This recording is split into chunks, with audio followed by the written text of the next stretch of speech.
Évidemment, tout ça va passer aussi par le fait d'avoir une vie saine. Donc dans 20 ans, ce qu'on va pouvoir imaginer, et ça j'en reparlerai plus tard, c'est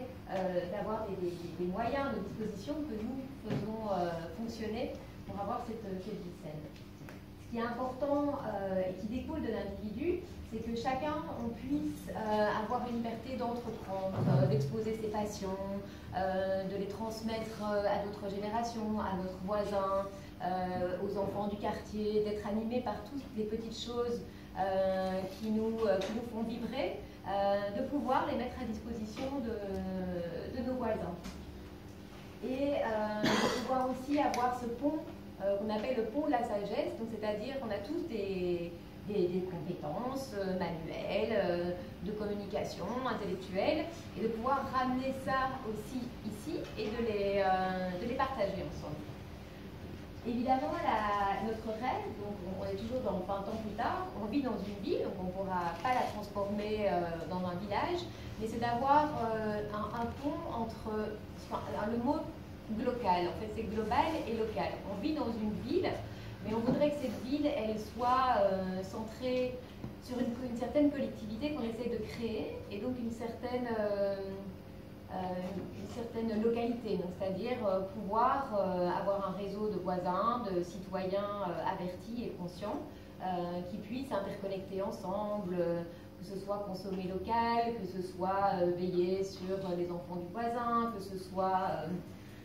avoir des commerces où on peut passer du temps d'aller chercher nos légumes très proches, de pouvoir avoir des petits endroits où on peut réparer son vélo, où justement en fait, du fait qu'on se connaisse et du fait qu'on ait envie de consommer local et d'être ensemble, ça provoque un climat beaucoup plus safe, de sécurité, d'une bonne ambiance, parce que les gens se connaissent, ils ont confiance en eux, ils sont bienveillants envers les autres. Évidemment, dans ce rêve, on a l'immense envie d'avoir une grande convivialité entre les personnes et d'avoir mis en place des activités culturelles, des échanges de livres, raconter des histoires aux enfants, que les enfants nous racontent des histoires, jouer avec eux, et surtout pouvoir communiquer ensemble. Ça c'est important parce que c'est la base de tout. Si on ne se connaît pas, on a peur l'un de l'autre et ça peut pas se passer. Ce qui est important et ce qui est sorti de notre rêve la semaine dernière, c'est que dans ces espaces, en fait, ça devienne parfois plus vert. Alors, dans 20 ans, il y aura un étang ici quelque part, et en fait, autour de cet étang, il va y avoir une forêt comestible avec des pommes en été, au printemps, des poires, les enfants viendront les cueillir, on pourra cueillir des cerises, on pourra cueillir des framboises. Il y a Mimi qui fera des confitures avec nous, il y a Yann qui viendra prendre des photos, il y a Gertrude qui passera avec sa fille et son enfant récolter des noix en hiver. Donc on imagine pouvoir avoir une certaine verdure qui est accessible et qui est mangeable par chacun en fait. Évidemment on rêve d'avoir ces fermes urbaines où on va pouvoir aussi avoir des petits animaux,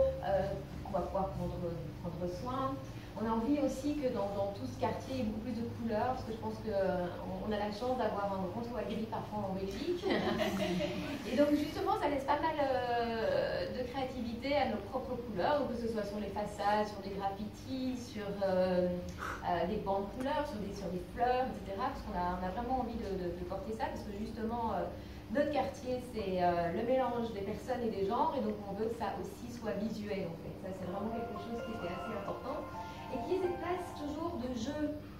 pour les enfants. Et alors ça reprend aussi ce qui est un peu en mobilité, parce que ce qui va aussi se passer ici plus loin, c'est que tout le monde, vous ne le savez pas encore, mais on va devenir des grands sportifs. Il va y avoir un parcours santé que moi je vais faire avec Monsieur Boreman. Donc, oui, on va le faire ensemble. Et donc tout le monde va pouvoir s'activer à sauter des petites passerelles, à sauter à cloche-pied, etc. Parce qu'on aura des petites infrastructures qui ne seront pas en plastique, qui seront écologiques, qui seront en bois, qu'on aura peut-être même construit nous-mêmes, qui vont permettre de bouger, parce que tout le monde sait que bouger, respirer, c'est ce qui permet de bien s'aérer le cerveau et d'être en pleine possession de sa propre conscience.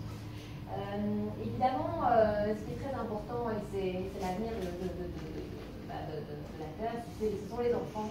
Et même s'ils ne sont pas présents ce soir, il y avait deux petits adorables la semaine dernière, c'est qu'ils soient au centre de nous, puisqu'ils promettent,